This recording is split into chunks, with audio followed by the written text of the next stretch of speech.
Okay.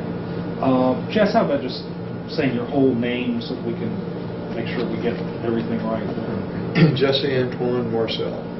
Seriously? Seriously. Antoine. Antoine. And you are a physician? Correct. And what kind of what field of medicine do you practice? Well, I specialize in ear, nose, and throat conditions, tonsillitis, ear infections, you name it. Anything above the clavicle I have to do with. And you also are in the National Guard? Correct. How long have you been serving the National Guard? Since 1978 or 79. Jess, I wonder if I can take you back to the night that your father came home. Do you have an idea about what time of the night that was and what you were doing at the time? Well, I was asleep for one thing. I want to say it was very early hours. It was either very late in the evening or very early in the morning when he came back here. And I had to waken both myself and my mother. And why did he wake you both up? He had something he wanted to show us. This apparently was some debris or something he brought in from the field at that time, and I understand he was on his way to the air base to deliver this, but he felt that this was unusual enough that he wanted us to see it first before he delivered it to its proper destination. And what happened? What happened after he woke you up? Well, he was, as I recall, very excited, and again he said, "I want to show you something," and so I got my house coat on, as did my mother, and he had gone out to the car and brought back in some metallic debris. I believe it was in a box. I don't recall whether I walked outside with him or not, but he made it seem like the 1942 Buick we had was loaded with the stuff in the back seat and in the trunk area.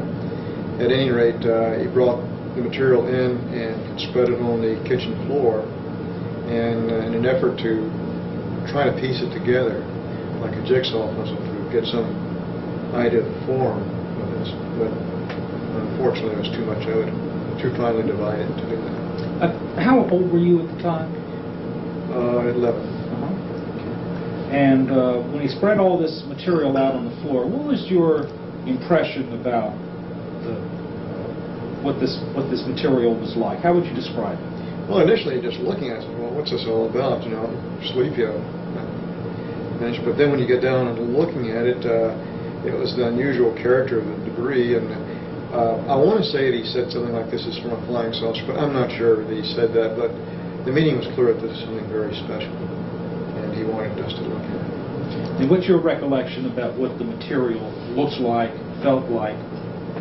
Well, I could divide it into three major categories. I'm thinking back on it quite a few times. There was a lot of rather thick foil-like material, kind of not a shiny aluminum, but burnished or a slate gray type of aluminum metal. There was black plastic type debris like bakelite, which was shattered. It was very brittle material. And then there were fragments of what appeared to be I-beams, relatively small, but the typical I-beam type configuration. Let's talk a little bit about each category for in a little bit of detail, if you will. Let's talk about first the foil-like substance. What was the size of this material? Well, I don't recall seeing any piece that was greater than 4 to 6 inches in circumference or in diameter, rather. I don't recall whether I tried to test it for being able to tear it or bend it or anything like that. It was very light, and again, a dull metallic gray color. And there was a lot of that. How thick would you describe this material? Well, it was thicker than the usual kitchen foil. I guess there's a newer foil out now for heavy-duty use that is used in storing food, and that's approximately what it was like. In terms of thickness? In terms of thickness. Any other similarities to everyday household items that people... Well, it's metallic, that's about all I can say. Not shiny. And the pieces of the foil-like substance, what shape were they? Well, it was shredded, at least torn. So irregular in shape? Irregular, right. And there was a lot of this material? Well, enough to cover the floor with. Was this... and more, because there was a lot more left in the car. Okay, that's what I was going to ask. He didn't bring in all of it? No. That was only one portion in the car. Okay. The weight of this material you described as light, would you say that it was unusually light, lighter than you would expect, or heavier, or anything at all unusual about its weight? Well, feathers. Very, very light. Very light. In other words, you could take a piece and it wouldn't just fall to the floor, but it kind of drift down fairly slow like a feather almost. No, that's very interesting. And did you actually see that? No, I did not, but this is what I would have thought it would be like if I would have done that. I would feel like drifting. Light as a feather. Interesting. What you described as almost plastic or bakelite-like material. Tell me a little more about that. Well, it was black, brown in color. Again, irregular pieces. About a 1/16 of an inch, maybe a little bit greater in thickness. And brittle. At least I suspect it was brittle because it shattered like glass. I want to make sure I understand. You didn't actually see it shatter, No. But it appeared to have been shattered. Yeah, I didn't try to bend or test any of these things I saw. I just picked them up gently and handled them. Anything else unusual about the weight of this material? Plastic. It was very light also. It's kind of hard to, I don't recall this, comparing it with other at this point. Anything else worthy of comment about this material? Would you recall? Basically just the description of the color, shatter type bakelite material. Yeah. Now how about what you described as I-beams? What were those like? Well, they were, again, looked like the same type of material that the foil-like material is made of. Metallic, dull gray aluminum, except very light again. I did not try to bend it or stress it in any way, although the piece I remember looking at was about 12 to 18 inches in length. Both ends, I think, were shattered or broken off, wasn't a clean cut. And the material thickness appeared to be about a 1/16 of an inch thickness. And what color was it?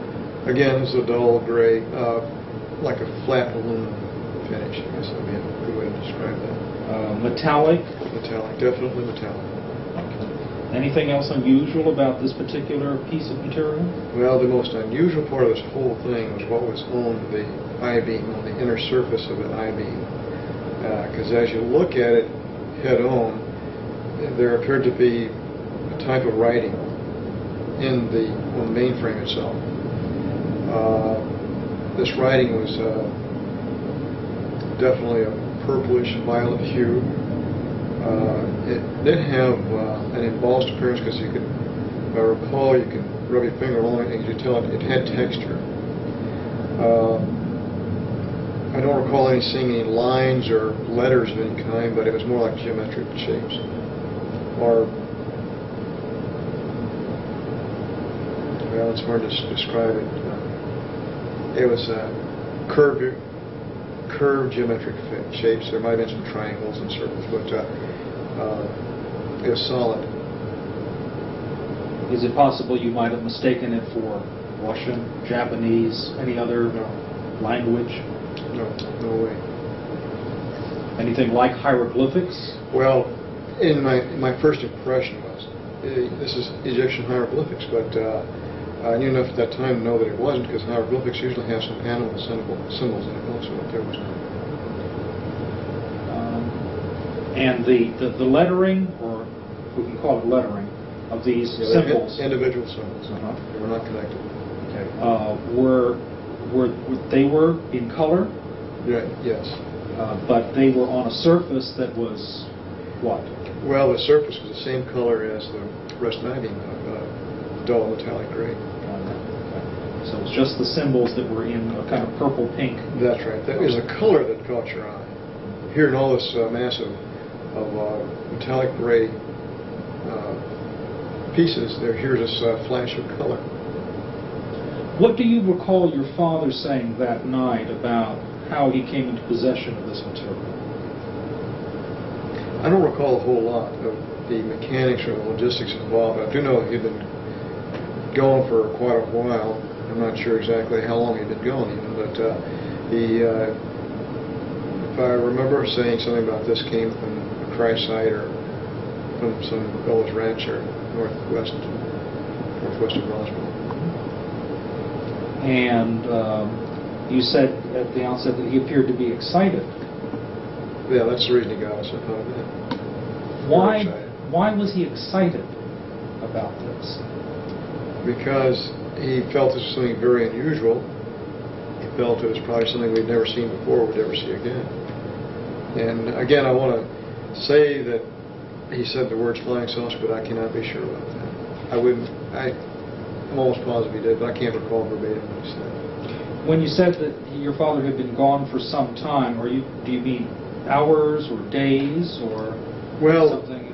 Again, my memory's kind of hazy about how long he was gone. I know he was maybe more than 12 hours, maybe a day or so. And how long was he at your home that night with the material on the floor? The total time there was about 15 or 20 minutes. And what happened after that? Loaded it back in the car and took off. Do you know where he went? Well, he was going back to the base. So that was my understanding. When did you next see him? Do you recall? I think it was the next day, although I'm not absolutely sure about that either. And did you have any conversation with him about what had transpired since you had seen him last? Well, he would... I'm trying to recall those conversations. I don't know that we had talked about it very much afterwards. The initial excitement had worn off, and then the whole deal kind of was put to rest.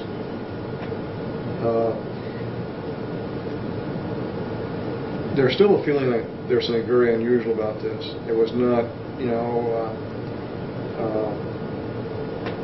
something commonplace, like they would like to say weather balloon or radar target. Your father didn't think it was a weather balloon or a radar target? Never did. Do you think it was? Well, even at that young age, I had kind of an interest in electronics and weather and things like that. And I'd seen weather balloons, and I'd seen pictures of radar targets. That was not one of them. Was it like anything you'd ever seen before? Not really. One thing that sets it apart, of course, was those I-beams with the symbols. Did your father ever speculate about what it was, where it came from? We would talk about it periodically over the next several years, perhaps, and we'd always felt that it was something very unusual. I think initially they might have thought it was even a Russian weapon or something. That was for the cover-up or the burying the story. But later, it was determined it was not a Russian thing, and so that left one other possibility, that it was something from out of our atmosphere. Was your father in the habit of discussing his work? I mean, he was in intelligence. No, he was not. Not in the habit of discussing his work. So I guess it wouldn't be real unusual for him to be rather quiet about it. Yes. He was not given to, verbal diarrhea about things like that. But he obviously did eventually talk. Yeah, as time went on, the seed had been planted in the back of our minds that there's something very unusual about this. And from time to time, you'd read about some UFO sighting in the paper, and it would trigger maybe a little conversation about what this was. Knowing your father as you did, what do you think motivated him to go public with this account as he did? Well, this didn't happen for years, and he was a radio amateur, loved ham radio. And I don't know the exact scenario, but I can picture that maybe they were talking on ham radios. He was talking on ham radio with somebody, and maybe the discussion came up about a recent UFO sighting, and he would say, "Oh, by the way, I was involved with one," and I could picture that as being the mechanism that this thing came out. I don't know that to be sure, but that's, I think, most likely way. And when journalists and people came to ask him to be interviewed for this, do you think he had any reluctance? Do you know if he had any reluctance about speaking more publicly to a wider audience about this? Well, this is many years later, and he'd lost track or touch with the Air Force community, and I think at that time the uniqueness had worn off a bit, where he felt less constrained to keep quiet.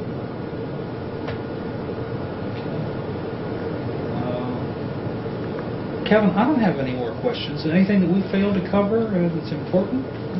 When your dad came home, did he ever suggest you weren't supposed to talk about it? Was there any kind of discussion about what was said at the base and let's not talk about this anymore in those first few days? I don't recall that exactly, but I think the implication was there. That it's over with, don't say anything more about it, at least don't even bring it up. Did, after he came out with the story in '78, was there ever any contact with anyone in the Pentagon or anybody from the military suggesting that maybe he had spoken out of turn? No. Going back to the first statement, too, I never discussed this with any of my friends either. I had a lot of friends and acquaintances in Roswell, and I can definitely say I never even told them about what was going on. Later on, you'd suggested that it was in high school before you'd really ever discussed it again with your dad.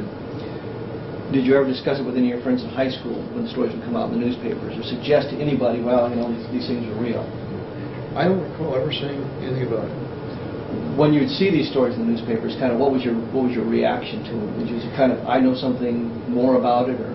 Well, my initial reaction is maybe most of these are hoaxes, and maybe a misidentification of things, but I do know of one that was not a hoax or misidentification. Was it the feeling of you, your father, your mother, that it was extraterrestrial in origin? Yes. We felt it was all a very unique experience, that we just happened to be at the right place at the right time to see things. But was your feeling that it was extraterrestrial? Yes. Actually, my own personal thoughts was, after we started sending satellites around, the Russians in 1957 with the Sputnik, I felt that maybe this was a probe that happened to land on our planet from someplace else. From another planet. From another origin. When you had the debris in the kitchen, was there any odor associated with any of the debris at all that you can recall? No.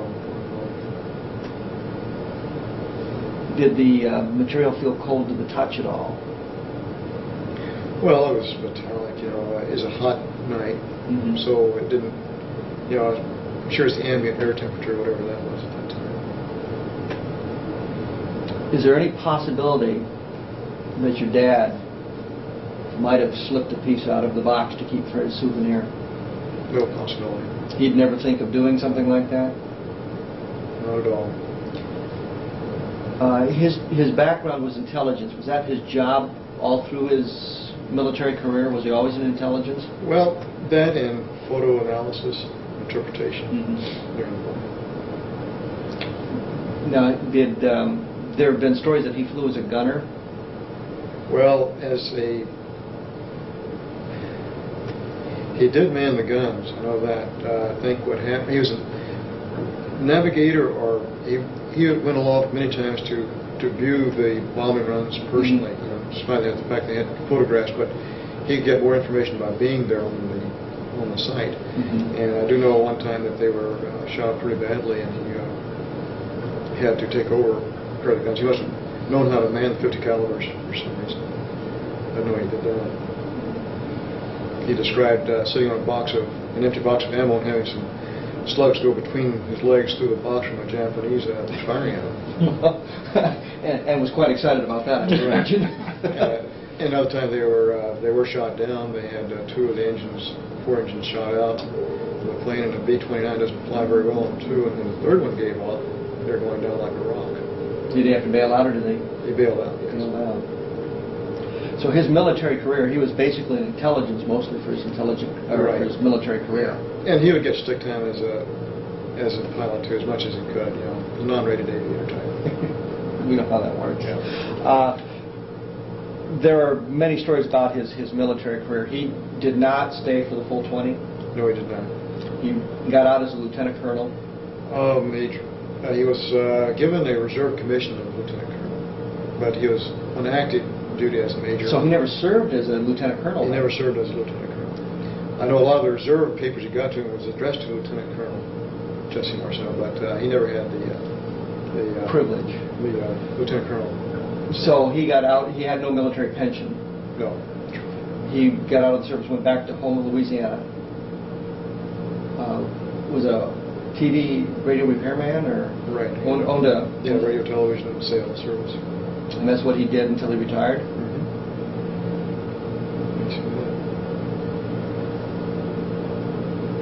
And the first time you remember him really talking about this, you were in high school. Said something while you were in high school. Well, about that time frame, you know, because at that era, you know, flying saucers were in the rage. You know, you read about these reports in the papers, and the sensational magazines, and things like that, which tend to degrade the story. So as if we need that sort of thing. But he was, for the most part, pretty close-lipped about this, even after he was out of the military. Right. It was not really a daily topic. And there was no military pension for him to protect, or no threat of... No, the only thing he had from the military was he fell off the roof when he was repairing his ham radio antenna in Roswell, and he had a fracture of the organ elbow, and I think he had $14 a month, you know, for disability, you know, which is a very minor disability, but that was the only thing he got. So that there was no threat they could hold over him, that if you talked about this, we're going to take away your pension or anything like that. Do you remember how much time he spent on active duty? How many years he got in? Well, I know he went in 1942 and stayed till 1949 or 1950. So 7 or 8 years is all. And there was the story that's been published that he wrote the speech for Truman when the atomic bomb was exploded by the Soviets. Any truth to that, or he provided the intelligence information for the president? I have a vague recollection of something of that nature, but I don't know that he wrote the speech. But I do know that he was in on preparing something, gathering information. It's part of this intelligence function. Right, yeah, but that was not really a subject of conversation. Did you ever notice your dad, or did your dad ever break security other than this one time when he brought the material home? Although he really wasn't breaking security since it wasn't classified yet. But did your dad ever break security at all that you can recall? One other time. And that would be when? I don't know whether one. I guess I hate to bring that up, though. I don't know whether. Okay. But so, as far as you know, your dad really never broke security. Right. He never really talked to the neighbors. He never talked to friends about what he was learning with his job. No, it was all pretty emotional.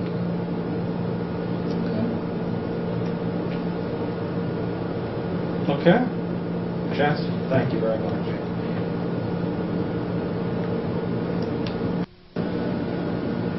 I'm just going to ask you some questions just to get you started. No. Okay. Vern, tell me about your relationship with Barney Barnett. How did you know Barney? I first met Mr. Barnett. I was with the 333rd Bomb Group in Dalhart, Texas. At that time, Mr. Barnett was living in Mosquera, New Mexico. I met him in late 1943. I was on a bomb drive for the squadron commander out of Dalhart, Texas. So you both were in the service together? Oh, we were not in the service together. He was a civilian working with as a civil engineer at the state of New Mexico. And what kind of relationship did the two of you have? Well, Barney didn't have any children. He'd raised a niece. He sort of took me under his thumb And during the visits, he treated me just about like a son. So, pretty close relationship. Real close relationship. I understand around 1950 he told you a story about something that had happened sometime previous. Can you relate that story to us? Yes. Mr. Burnett told me that when he was coming back from one of his field trips, he'd run onto a flying saucer that had burst open, and there were 4 beings on the ground. And that he was surveying the site, and about that time an archaeological group from the University of Pennsylvania come on the site. There were about 4 or 5 people with this group. As they were just starting to look things over fairly closely, the military moved in and gave them a briefing to not say anything about it and to keep quiet, and that it was in the national interest that they get out of there. What was his feeling about what it was that he had experienced? He had no qualms about what it was. He said the vehicle from outer space without any question. The beings on there were not exactly like human beings. Similar, but not exactly. How did he describe them? He described them being about 3.5 to 4 feet tall, very slim in stature, and with their heads were hairless, with no eyebrows, no eyelashes, no hair, and sort of a pear-shaped head, with the top of the head being smaller, or larger, I mean. Any other characteristics about their appearance? Only one thing that he mentioned is the hands were not covered. They had 4 fingers. How were they dressed? They were dressed in some type of a tight-fitting suit. It looked like sort of a metallic, but not metal and not nylon. And it fit to the body very closely tight. But they were not wearing any headpiece at all. And I don't recall that he said anything about what they had on their feet. Were all of these beings dead when he found them? They were all dead in only a short distance from the craft. The craft had burst open, and he said that they hadn't seen anybody inside, but they really hadn't had a chance to look. These were all outside the craft and quite close to the craft, within not too many feet from the object. How did he describe the craft? Typical flying saucer. Disc-shaped? Disc-shaped, and of pretty good size, not small. It was a craft that probably could have carried quite a few beings, and it wasn't one of the little small discs that was reported in some place. It's probably 100 feet. Big. Really? How did he describe the impact site, if at all? He said it had come to rest sort of on not a high bank, but sort of a ridge or a bank, and had hit against the bank. It had split there. But otherwise, it was intact. Did he describe any other debris or wreckage besides the... There was no, according to him, there was no wreckage or debris around his craft. But did he give any description about the archaeology team? Nothing, except there was 4 or 5 people. And they were obviously there for a dig, and they had just come upon us just about nearly simultaneously. He just arrived there, and here they come. Any names of any of these individuals? He didn't have any names, because the short period that they were there, and by the time the Army rounded them up and told them to get out of there after they briefed him what and not to say and so on, he got his pickup and headed back for his office. Did he ever tell this story to anybody else? He went back to his office, and his boss, he started to tell him, and the boss told him, "Barney, don't tell me anything about it. I don't want to hear about it. Just forget it." And he says, when I was told that, besides having been told not to say anything, he said, and I'm not going to have people think I'm crazy, so I never told anybody else until the time he told me about it. Did he ever experience any form of harassment from the government? They were harassing him on income taxes. And I know that one time I visited him down there in 1950, and he was really nervous. This was either the 2nd or 3rd time they had audited him. And I can't understand why they would audit him, because he didn't do any outside business. They had all his income from his job. What kind of man was Barney Barnett? Barney Barnett was a real private individual. He didn't smoke, he didn't drink. His family and himself were very private. They associated with people, but not too much on a social basis. But he was very reliable, professional man, lived a lot in the outdoors, and knew the outdoors. Collected arrowheads, and he and I went on arrowhead hunts, had gone on pottery digs ourselves. He showed me how the rattlesnakes operated and how they struck and so on. So we had a lot of time together, because way out there in New Mexico, when you're driving around, there's miles and miles and miles, there's nothing. So we had a lot of time to talk. But in all the time I knew Barney, he never told me a story. I was never told any story of any kind about anything. So I believed anything that he would say was reliable. I could have had a lot more information, but I didn't pump him for information. At that time, I was raising a family and busy in the military, and 15 things to do, and I could have got a lot more information from him, I'm sure. But it was one of those things that you think back, we hadn't had anybody in outer space, we hadn't had anybody in the moon. If we had progressed with this sort of thing, I might have been a little bit more interested in details. When he related this account, what did you think about the story? I had no doubts about knowing his reliability. I had no doubts, but it was real. And of course, he said that he was sworn to secrecy. I was still in the Air Force, so I didn't go around blabbing this to everybody. Matter of fact, I had no reason to really bring it up to anybody. The first time it was brought up is when the Dr. Friedenberg was in Bemidji. He gave a lecture on UFOs. I had gone. And I listened to this. I thought, I wonder if I should relate this to him. They're doing a study, and the stuff might be important to his studies. So as a matter of fact, I thought about it, and then I left the auditorium.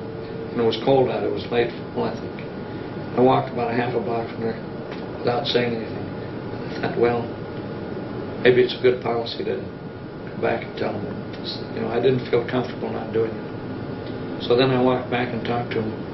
And a few days later, this Mr. Moore was near, and he came over to my house and interviewed me about the details that I had. Have you experienced any repercussions from having shared this? None. I haven't had anybody harass me. Everybody that watched Unsolved Mysteries, I've had nothing but good comments. Most people believe these actually exist. And I don't really believe that I've had one bad comment. However, they intentionally didn't give your address. But I had calls from every province in Canada except the eastern ones, from Florida, Texas. And the amount of people that seen this, I was amazed. So you don't have any regrets about having divulged this? I have no regrets about it. As a matter of fact, I could tell the same story 1,000 times without changing it, because I know it to be actual facts. I'm not about to alter anything. And I wouldn't accept one penny or one dime to make any statement, because that would ruin the validity of what Mr. Barnett, and in respect to him, I wouldn't do it. As a former military man, what do you think our government should do now that this story is out? I can't see any reason why whatever information I have is not released. I think any information or documents should be released, because most of the public believes they exist anyhow. And I think the population now is better prepared to accept this sort of thing than they would have been in 1947, right after World War II. But probably reasons why they didn't want it released. I can't see any reason for not releasing. Okay. Anything that we've not covered that you want to talk about?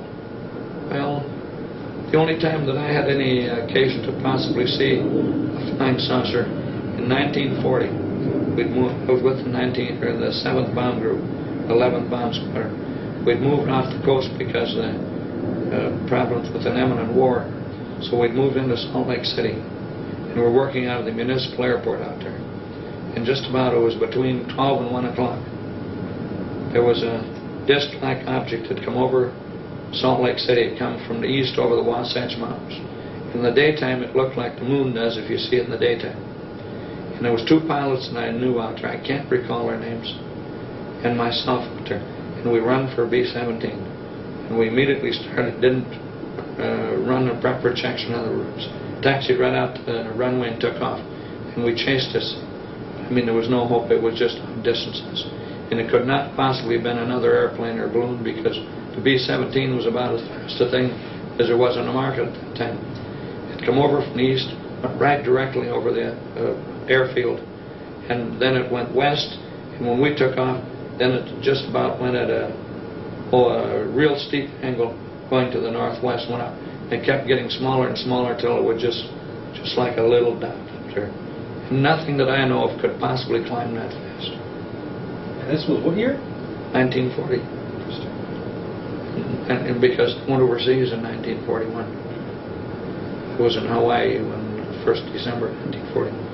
I was quite familiar with airplanes. I'd always had an interest in aviation, and that's why I went into the Air Corps. So I have an idea what they would do and could recognize the difference between something like that. Thank you very much. I appreciate all your time. Well, I hope it works out good, but that's basically what they were pretty accurate in, trying to reconstruct. Mm-hmm. And they did film about 20, 30, 40 minutes of me. Mm-hmm. But they only used portion, and they reconstructed some of the rest of it. Mm-hmm. Did you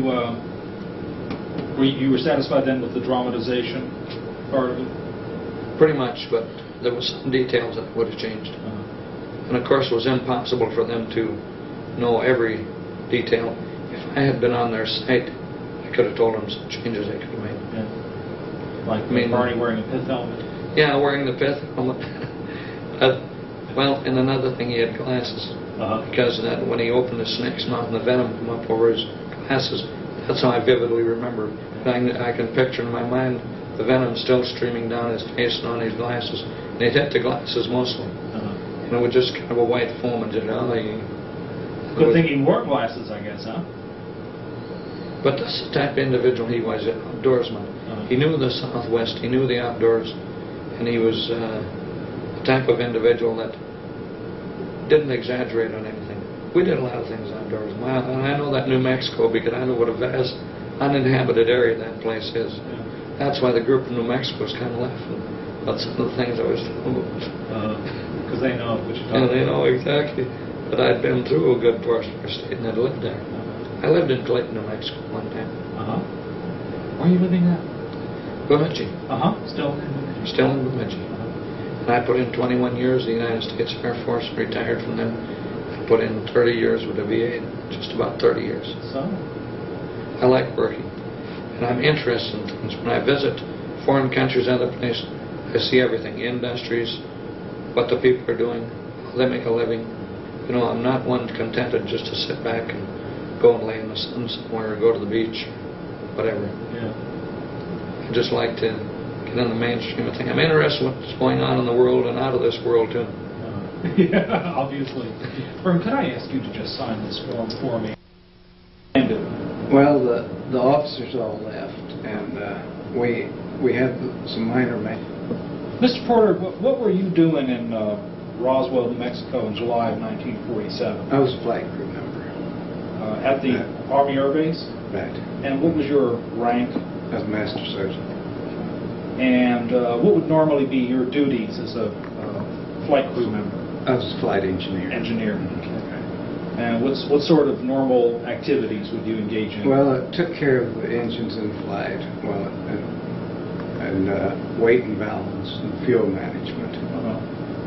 And did you log in a lot of hours in doing this? Right. What craft did you usually fly, sir? It's a B-29. Exclusively? Yeah. Okay. Then. All right. I understand that something rather unusual happened in July of 1947 at the base, and you were involved in a flight. What happened that day that you recall? Well, we flew these pieces. They told us it was parts of a flying saucer, and we flew from Roswell to Fort Worth. And we started out. They told us we'd be going to Wright-Patterson in Ohio. And we got to Fort Worth, and they transferred them to B-25 and took them on to Wright-Patterson. And what did you do then? Then we returned to Roswell. Okay. Who do you recall was on board that B-29 when you left Roswell? Colonel Jennings was on board, and Colonel Barraclaw, Major Wunderlich, and Major Marcel was ones up front. Okay. And who was it who told you that these were pieces of a flying saucer? I don't remember just who it was, but it must have been Captain Henderson. Okay. What did you think when you heard that? Well, it was first I'd heard of a bunch of flying saucers. So it didn't really mean a whole No, lot, it I didn't. guess.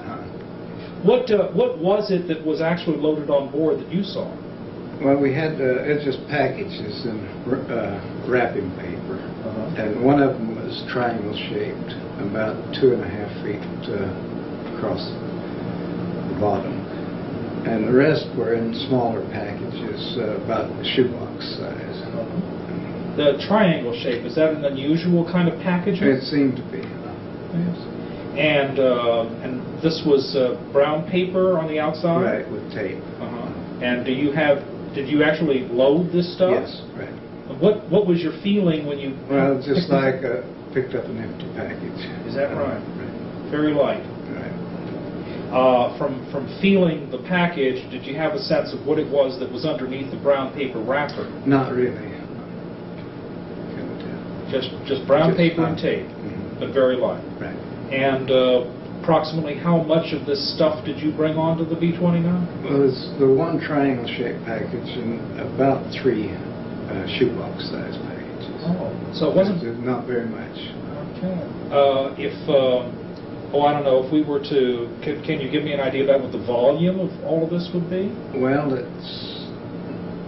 Would you put it in, say, a back seat of a car or yes. the trunk of a car? Yes, it's just small packages. And you took a B-29. Was it necessary to take a B-29? Well, that was the transportation, I guess. That's all you had? Right. Okay. And what did the fellows talk about on the way to there wasn't much talk.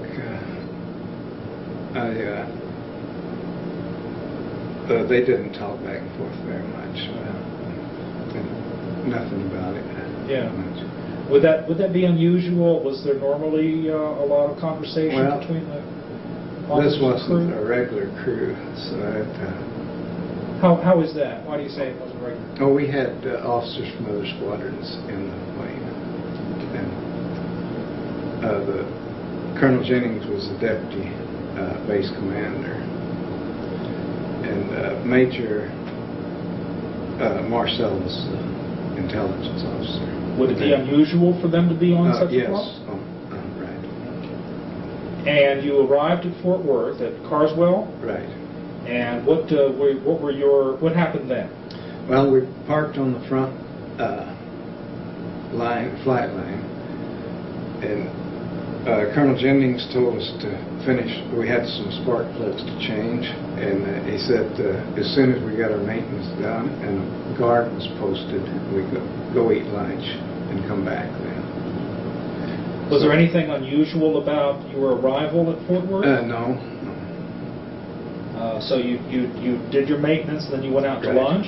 And what happened after you got back? We came back and they moved the aircraft to the back flight line, Mhm. and told us that they'd transferred the material to a B-25 to go into Wright-Patterson, and that it was a weather balloon, and that was it. Mhm. What did you think when you heard that? Well, I just thought this was what it was. You accepted what you were Right. told. And then you flew back to Roswell? Right. Was there any conversation on the way back about No. this? How about after this episode? Was there any more? No, nothing. Was it something that just wasn't talked about, or did you feel that it shouldn't be talked about? We just thought it was a weather balloon, and that was it. That was it. Okay. Did you have? When did you first share, or when were you asked about your involvement in this? In 1979, Stan Friedman called me in 1979. And what did you learn anything more about this than you had known before? Not a whole lot, no. Does it surprise you to know that Jesse Marcel at least said that it was not a weather balloon? Well, not really. I never thought much about that.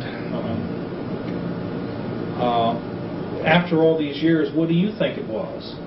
It wasn't a weather balloon. You're pretty sure of that? Right. Okay. That's because of what people said? Yes, right. You're out of the service. Yes. For a while now, I guess. 27 years, I guess. Are you getting a pension? Yes. Have you gotten any kind of harassment or anything None at all. from having talked about this? No.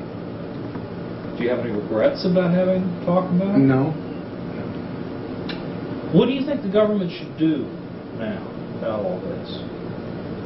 Well, I think they should let the people know what's going on there. You'd like to know, I guess. Yes. So would we. Is there anything that we haven't talked about that you'd like to say, Mr. Porter? No. As long as we've got it all straight. Okay. All right. Thank you very much. You're welcome. Mr. Porter, can I say a little bit about yourself? Where are you living now, and what's been your profession over the past few years? Well, at present, I and my wife reside in Southern California in a small community called Spring Valley. It's in the neighborhood of San Diego. I think for our purposes that's close enough. And I practiced as a dentist in that region from about 1952, after my release from active duty after following the Korean police action. I think that's correctly noted. And I met Pappy Henderson in the early mid-60s. The best of my recollection had been maybe 1962 or 63. How did you happen to meet him or know him? Well, I was introduced to him by a mutual friend.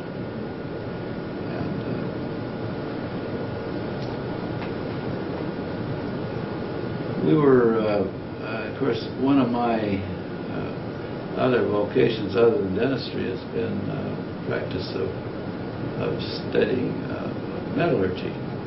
And I think that's probably what got Pappy and I together. And as the years went along, I went into other ventures. I wound up actually joining one of his because it really proved to be interesting, and I described that fully at our meeting today. And, I don't know what else to say. We gained a great deal of respect for each other, and I trusted his judgment as he did mine, I guess. Just was a very nice relationship that we developed. And when did he tell you about something that occurred that was very unusual in 1947? Well, it was, as near as I am able to tell, it would have been, and I think it might have been perhaps the 30th anniversary of that event. Because it was right about that time in the summer of 1978. Okay. And what was it that he related to you as to what had occurred? Well, and he, of course, we will understand, we were in a public place where we met frequently. But we did speak in quite in a great deal of privacy, let's say. And he told me about the Roswell incident. When that incident occurred, why, I happened to have been in a period of inactive duty in my naval service, and I was living in northern Minnesota. And I guess the wire service never reached me. I was actually unaware of the Roswell incident that was casually mentioned in our newspapers perhaps as late as a month later. Who knows? But northern Minnesotans weren't too worried about what happened. in Mexico. So what did Pappy Henderson tell you happened? But he said that he had an unusual job to perform while he's in his Air Force service. And, that he transported wreckage and bodies of the alien people to Ohio. It was that simple. And Jack was a man of few words, really. And in our habit, the way we dealt and talked with each other, we really didn't waste much time. We said it and that's it. There's nothing more to it. Did he describe any of the wreckage to you? Not really at that time. It was just a smashed pile of, I guess, space wreckage, spacecraft garbage, and I guess some of the passengers there on suffered their death, of course. I really was more or less privileged to just be listening, so I refrained from asking a lot of questions. But he did say that these people were small, and that there were quite a number of them. He never described the actual number to me, but since I've, of course, been filled in somewhat, I'm still not sure that there were what they even claim now. There may have been a lot more. Did he describe their appearance any further than saying they were small? Not to me. I think he found the kind of distasteful. I was pretty well tuned into Jack's feelings, you know. And if something was bothering him, I'd be sort of aware of it very soon.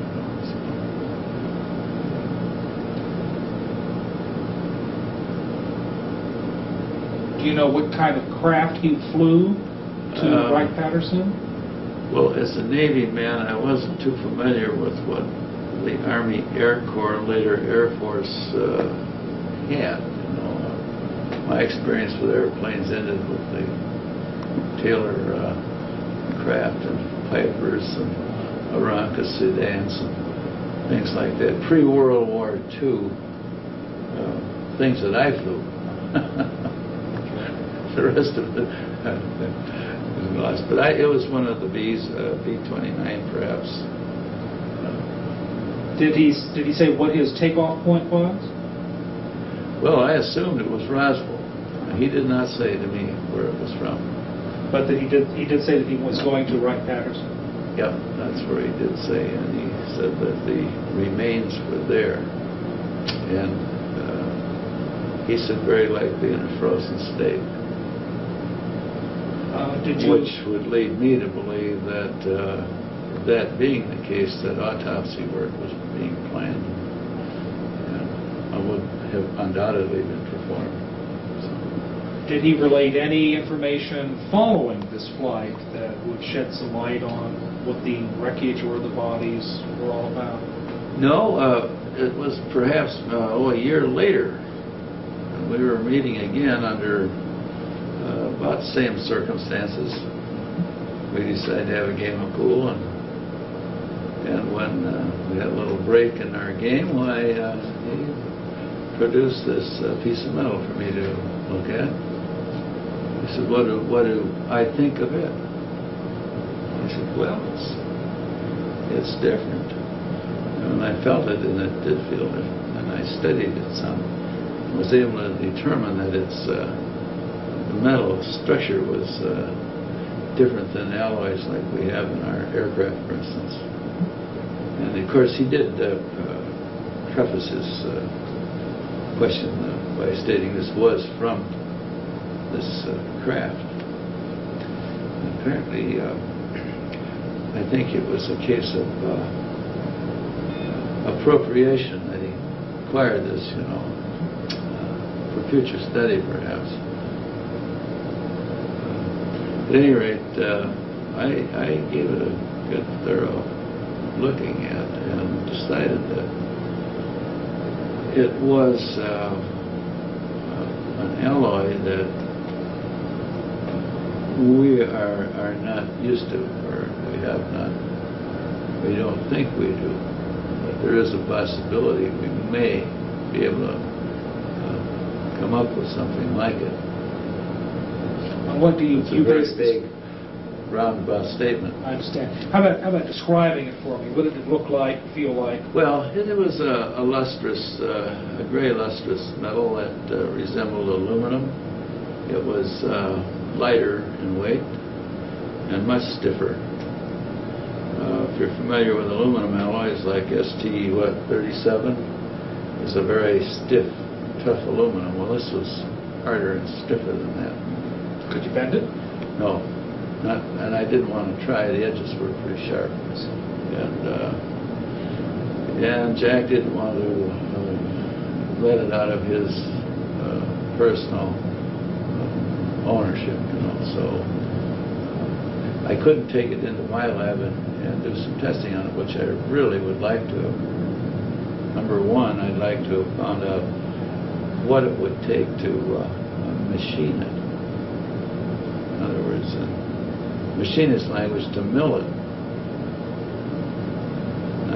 That decision came as a result of our having made an alloy similar to it, which up to this point no one's been able to scratch it, so to speak. But that's kind of beside the point. But I think this is one of the reasons that Jack showed me this piece, because our association had gone on quite a few years, and he trusted me, and I didn't tell anybody about it. I think this is my first discussion, or at the meeting as of this date. Publicly. So what did he do with this piece of metal? he put it in his pocket, and that's the last I've seen of it. It's probably in his personal effects somewhere. His wife states that there's many boxes of his things that she hasn't gone through or opened or looked at. So could be that that piece is there, and I'd certainly recognize it if it were. My feeling was that the metal itself was it didn't have a crystal lattice structure like alloys that we make. That it was more of an amorphous form, and that the fractures of the edges were more like fractures rather than tears. As I recall, they had a conchoidal appearance, like plate glass or bottle glass, for instance, would have if you break it. Smooth, concave shapes with real sharp edges. What's significant about that, if anything? Well, it indicates that it's not crystalline, which may have a lot to do with its physical properties, perhaps in flight or resistance to heat,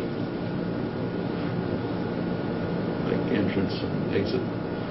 I know we're using non-metallic materials like steatite to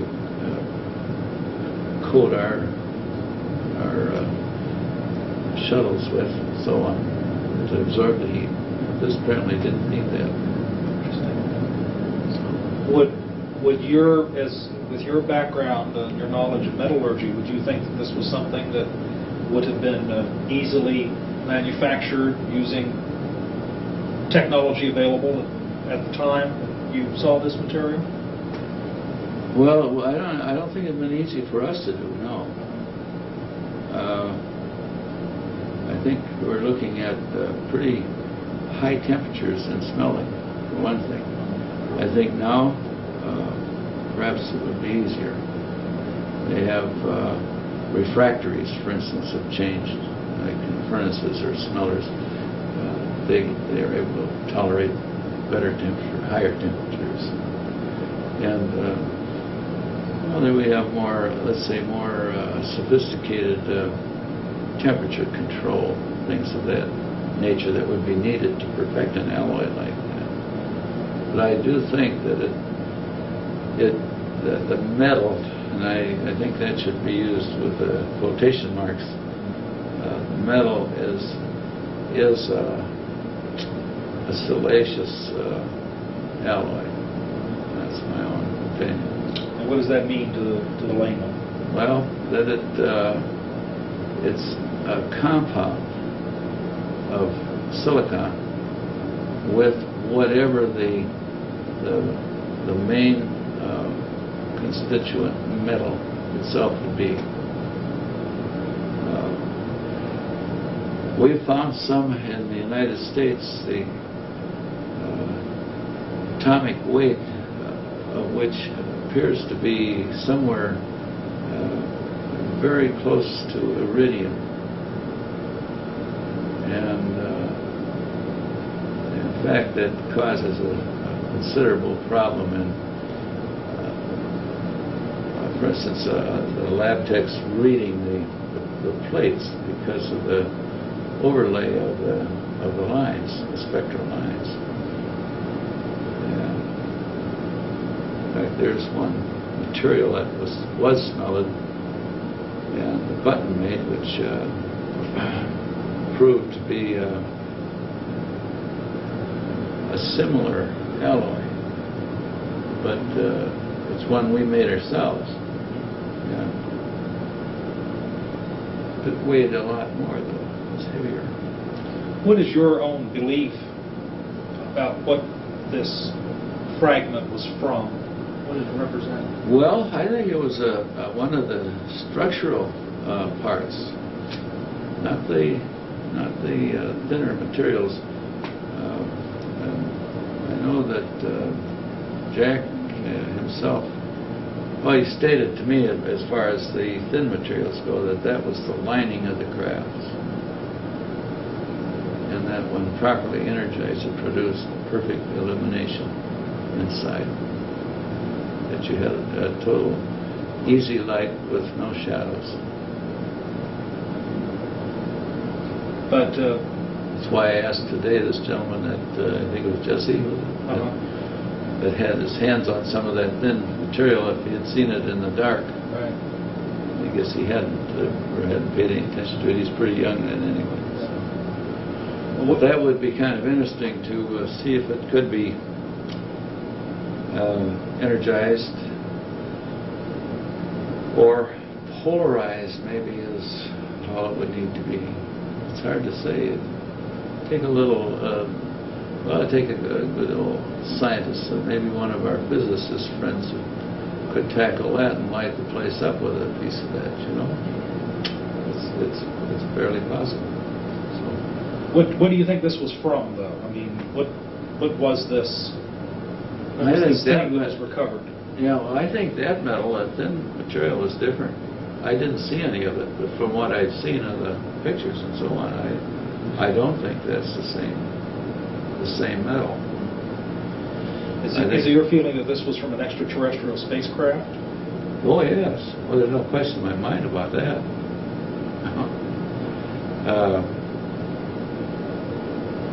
The one craft that crashed and was, as they said, it was just split open. The color of it, the way it looked on that photo, is about the way that piece that I had to look at looked. I'm sorry, which photo are we talking about here? Well, whether it was a drawing or a painting or a reconstruction, I don't really know, but I was here today, but I saw that. So. Okay. But that's more or less what it looked like. Slightly mistreated, maybe, you know, by temperatures.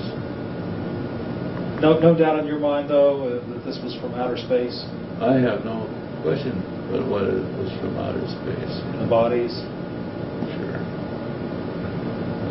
For the reason we don't have a franchise on Universe. Yeah. If you're interested in my thinking on that matter, why, I don't think we have a franchise on being the only good guys and or bad guys either, for that matter, in the universe. Obviously, this was something that was considered to be highly secret. Pappy Henderson wouldn't have shared this with you Right. without a foundation of trust. Right. Well, he asked me to observe the protocol to not mention it, which I didn't. I was kind of surprised to find that he'd taken a couple other people into his confidence. But one of which was Bill, who's here today. Also, there is another one that we discovered.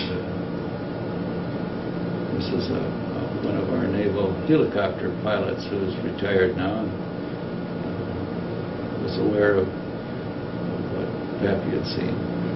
But he was pretty choosy about who he talked to, I think. Did he express any feelings about the secrecy aspect, or why it was that he wanted to share this information with? Well, Jack had become ill with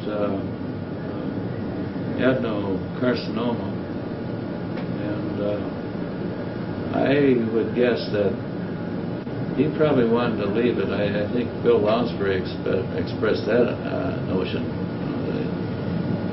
I think he wanted to leave it just in case he did die, which is worked out he did.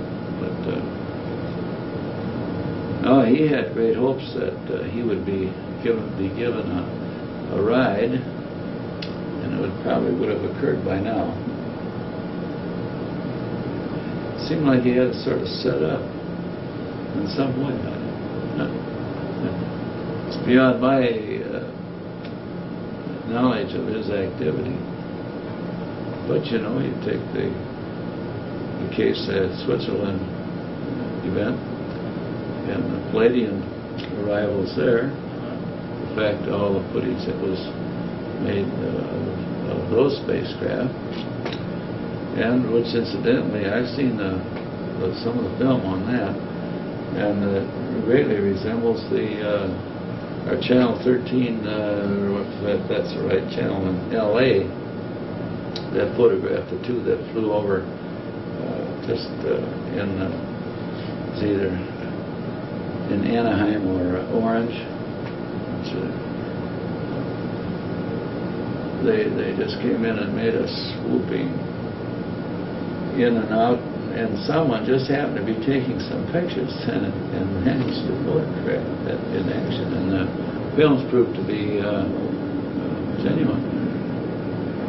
And those looked, for all the world, exactly like the ones in Switzerland.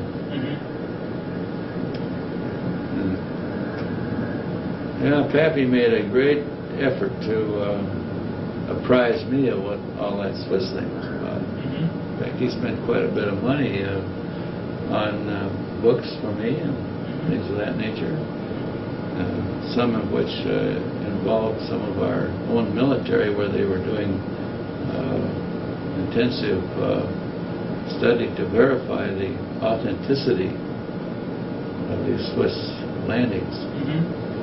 And they, I think to a man on these panels, concluded that they were real.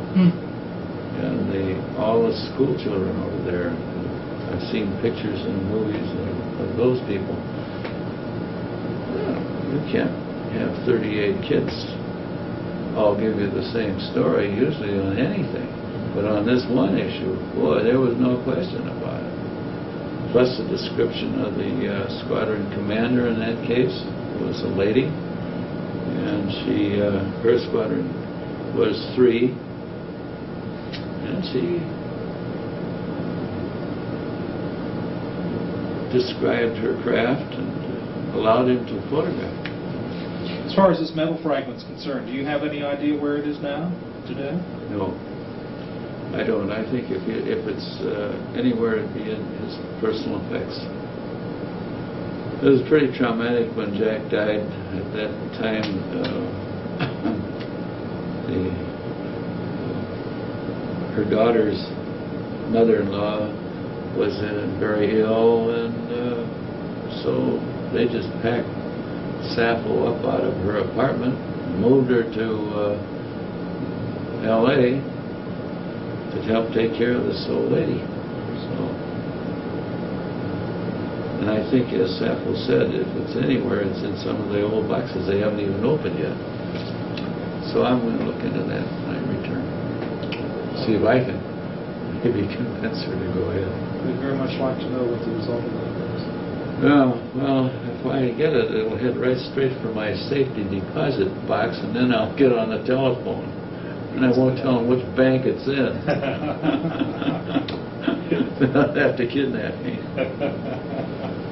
Well, thank you, Dr. Crumshaw. No, you're very welcome. I'm hopeful that I've strengthened your thinking in some ways. It's certainly been illuminating. Well, if I find that medal, I'll send it back here, and I should know. I think there was one gentleman. Maybe I can recognize his name. Somebody on our board? Oh, David Schwartzman, I bet you. Yeah. No, he's a geologist at Howard University. Yeah. Yeah. Okay, and I thought he'd be the one that he seemed to be the most interested in that piece of metal, and also in the smelling techniques that were developed. I bet he'd know about that stuff. Yeah, well, he really got a kick out of it when I told him about the misfiring trying to cut that at Johns Hopkins University. I mean Stanford University. And one of our government facilities, I think, has a unit there that this button that was made went to for cutting an analysis. Well, they couldn't cut it. And they sent it back. There had a few scratches, and that's it. They broke every metronome metal blade they had in that lab. They gave up on it. Now, this was of what? A test of... What we think is a similar one. And that was why Jack got me involved. Oh, is that right? Yeah. So that's really, and it goes way back. How did you hear about this test at Stanford? Well, I'm the one that sent it to him. Oh. See, I'm into it that far, you know. Oh. So you got this piece of metal or something? Yeah, from whom? The button that went to Stanford. Right. I made it. Oh, okay. This is a fabricated thing, not something. Okay, I want to make sure I understand that. Right. Okay, Dr. Crumshaw, could I get you to sign that for me? Sure. You can read it first if you want. So she got this velvet that she says was $25 a yard. I was like, are you nuts? Go to the discount house. Joe's wife. She's nice. That works. What's $25 a yard? Well, one of the things, she wanted me to put together this volunteer slide program and have some kind of a cutout of this little angel. You know, That works. One more. Guardian angel All right. pins. It was when those first started getting popular. She wanted all of the slides of all these volunteers from every SAC base to be shown through this little image of this angel. Okay, just let that go for like. There's no way that I like can tell 15 these seconds. PA people out there to shoot in such a format so that the picture of person's face is showing through the exact center of the slide. There's no way that is going to happen. And I can't manipulate the size of the slides to make the image appear within the body of this angel. All right. And sitting there, she had tears. She was rolling down her face. We did it to Heavy Use My Brothers. And I had all the slides, That work? timed Yeah, and all do it again. that stuff. Yeah. That was real close. No, Before you push the whole book about a quarter of an inch to your right. This one, there we go, right there. Perfect. Boom, that's perfect. Right there. Ready? Rolling. Speed.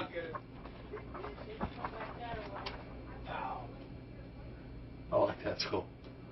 Do it one more time. I don't know if we get a better take than that, but let's try. Okay. Why don't you go wide and then zoom in? Let's try that. Let's try that. Okay. All right.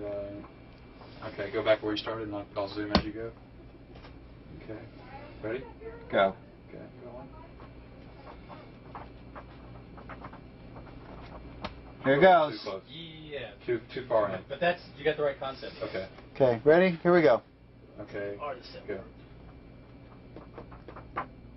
Go. Here it comes. Yes. Yeah.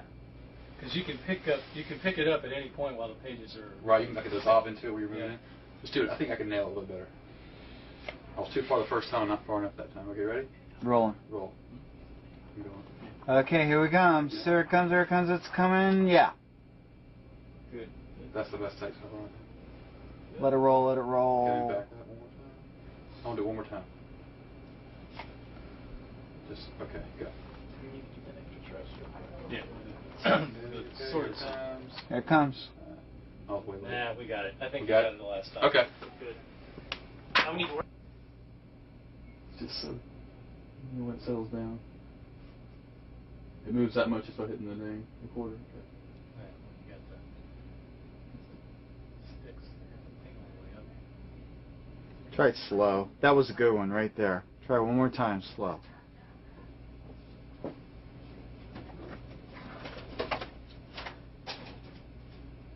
No shot, I think.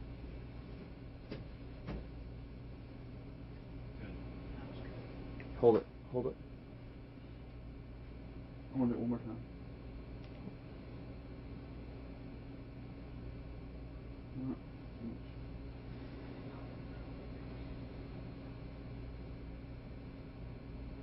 Hold it. Okay. Good.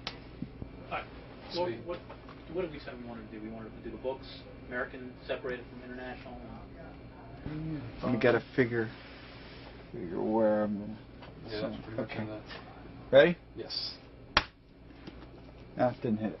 Yeah, and quicker. Bang, bang, I think I can be tighter. What do you think? bang. Yeah. So it's just So like. I'd be able to read. And that last one should go on top. The paperback book look like that should be the last one you throw down because it has UFO. The one with the most Japanese writing on it. Ready? Yes.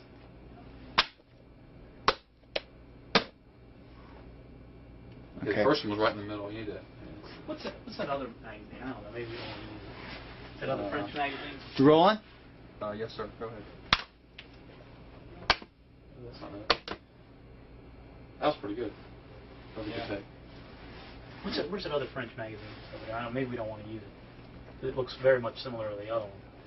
Yeah, it's very thick that's why- covers. Is that Yeah. other one right side up? That other book, the green. Which one has kind of on? green? No, it's not. It's turn when it hit. Which one's most visual? Okay, stand by here. Let's see. That's Pierre Lagrange's art.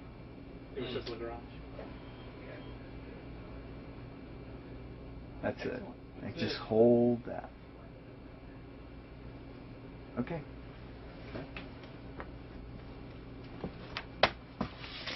There you go. You got the.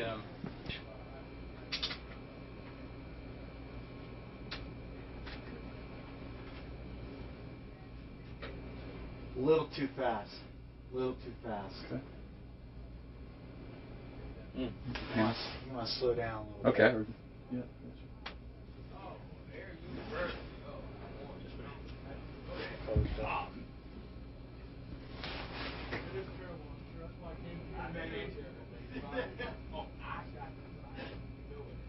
Let me tilt down, Scotch.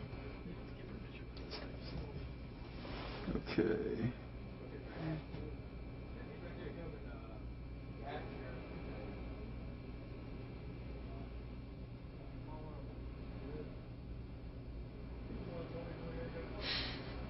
The only thing I'd like to do is I don't want to make that one book given too prominent a mention. I don't want to give.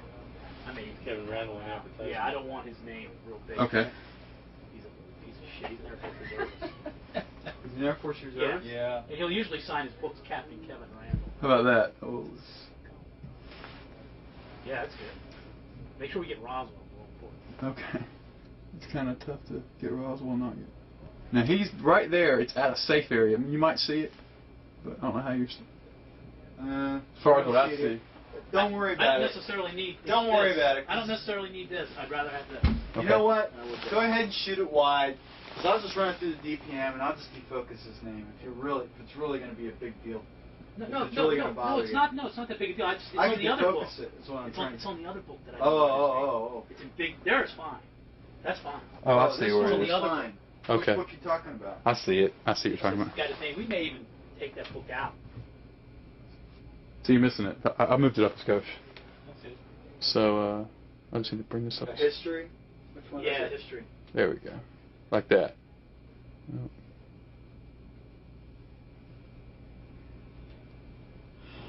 Let's get that There you go.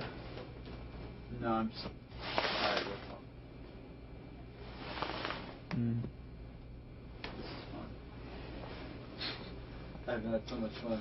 It's fun for me. I'm usually just sitting there banging away from work.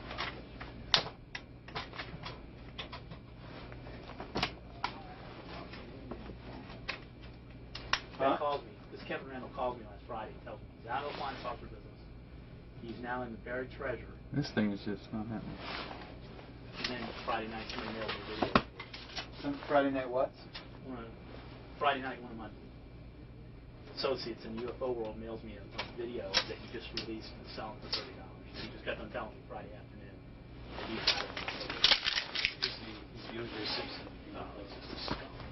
So say anything. Oh, shoot up and rolling. Doing well. Just put a brand new one.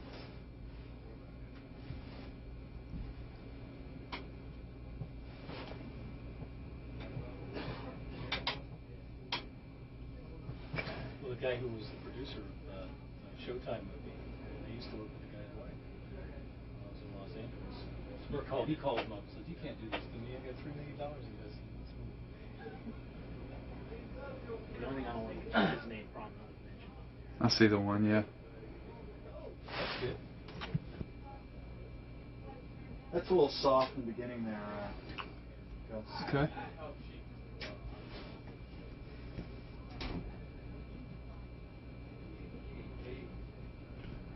Okay.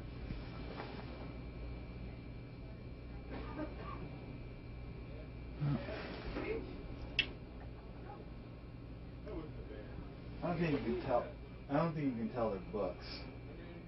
I think you need to go wide. Okay. Well, that's what they're trying not to get Kevin Randall's name. Well, Yeah. I mean, a name is a name, you know. I mean, Okay. you're discrediting. You know, if That's anything, good you're enough. No, discrediting. It's back on the back of it. That's fine. Yeah. It's a wide shot. You can hardly read his name anyway.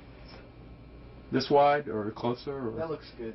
Okay. that's probably good enough. All right. Here we go.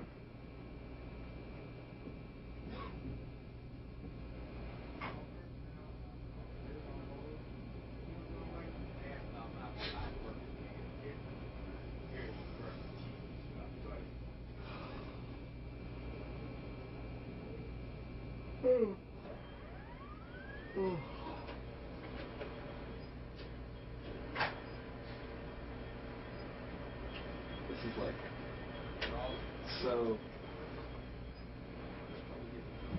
funny. It's so funny.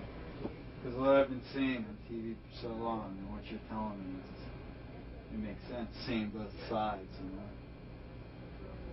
But it's like a game. Good, bad. You know, it's like, I thought it was good. I thought it was great, man. Okay. It was really good. I'll just cut my finger. You got my fingers in there? Yes. Okay. I'll just cut it off in the DPM. Okay. And let me shut it. Keep rolling. And just stay wide like that. Because what I'll do is I'll try to get an effect. And if it doesn't work, then it doesn't work. But Okay. okay. Now you got this. You got this shot, right? Okay, we got that shot. So now we need is where the heck is it? Okay. Okay. Now just zoom in on National Geographic. Mm-hmm. Okay. I'm gonna have to do this. Let's see. Okay.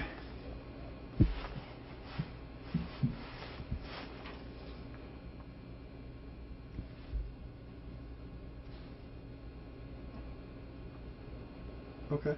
Okay, and then just zoom out to while I open it up. Cool. And tell me. All right.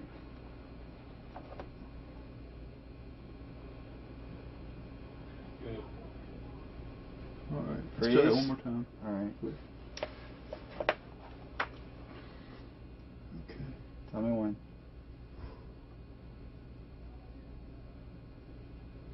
No.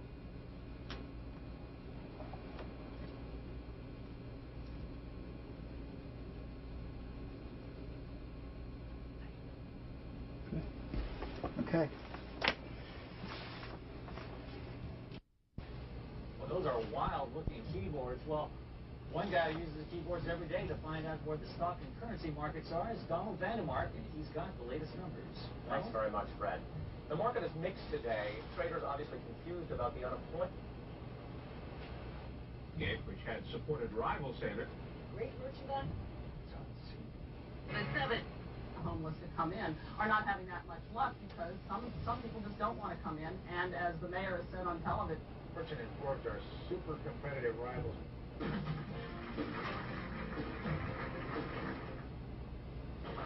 Hi, do you remember me? Yeah, I remember. Okay, out. Roswell Daily Record.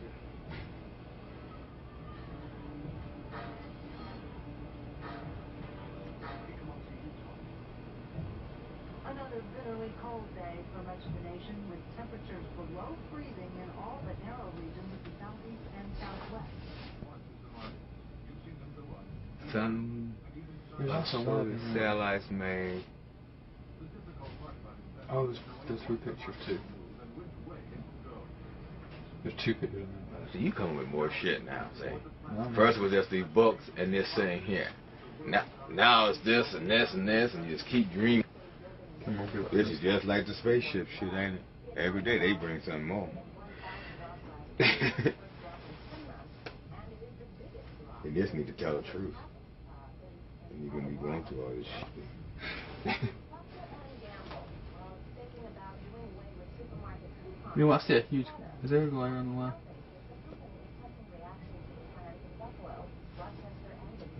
Where? Okay, just like that's better. All right, roll that. Money off coupons, but the company believes they don't promote customer loyalty. Retailing analysts tend to agree, saying there is a trend among stores to move away from coupons. The customers are moving away from coupons. Last year, over 3,000 companies issued more than 300 billion coupons. Only 2.5% of those were ever turned in by a customer. That's about 40% fewer coupons than were redeemed just That's 5 years ago.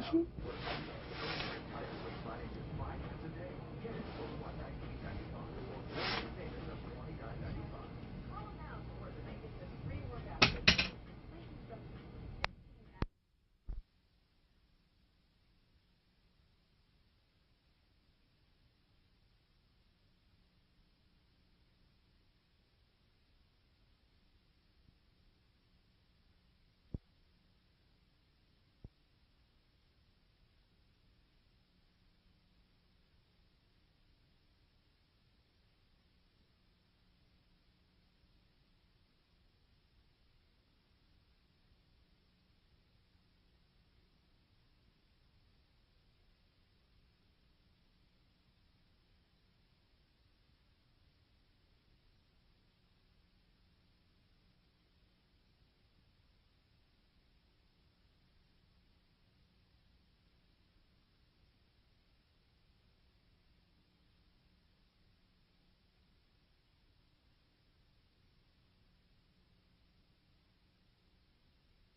don't recall whether I tried to test it for being able to tear it or bend it or anything like that.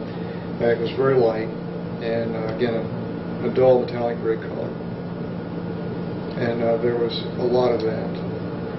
How thick would you describe this material? Well, it was thicker than the usual kitchen foil. I guess there's a newer foil out now for heavy-duty use that is used in storing food, and that's approximately what it was like. In terms of thickness? In terms of thickness. Any other similarities to everyday household items that people... Well, it's metallic, that's about all I can say.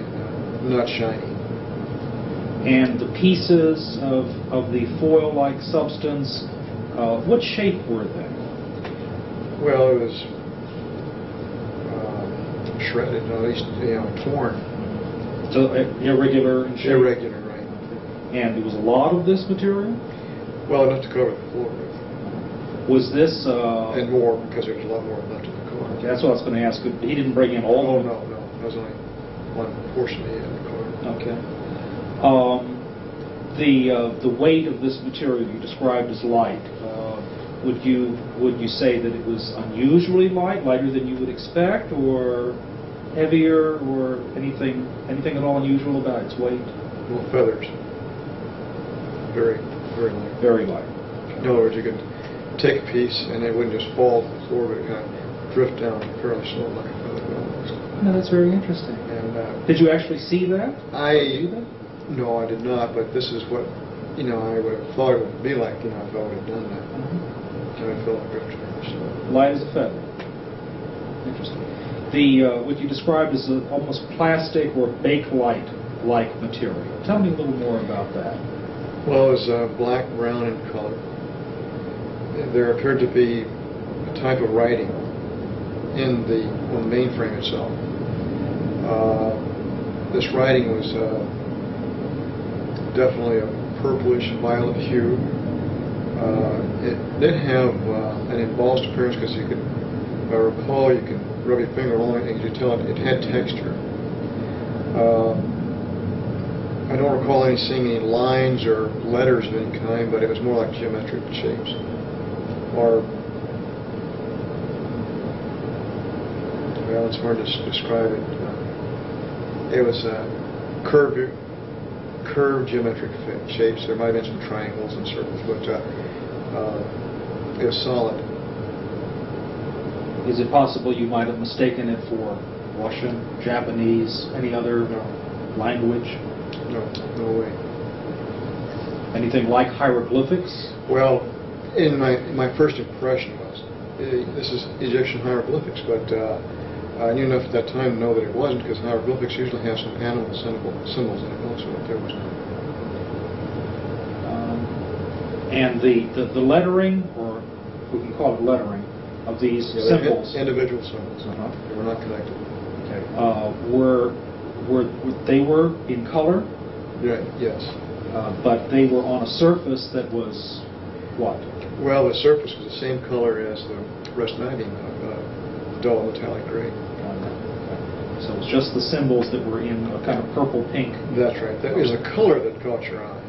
Here in all this mass of metallic gray pieces, here's this flash of color. What do you recall your father saying that night about how he came into possession of this material? I don't recall a whole lot of the mechanics or the logistics involved. I do know that he'd been... Okay. Jess, how about just saying your whole name so that we can make sure we get everything right there? Jesse Antoine Marcel.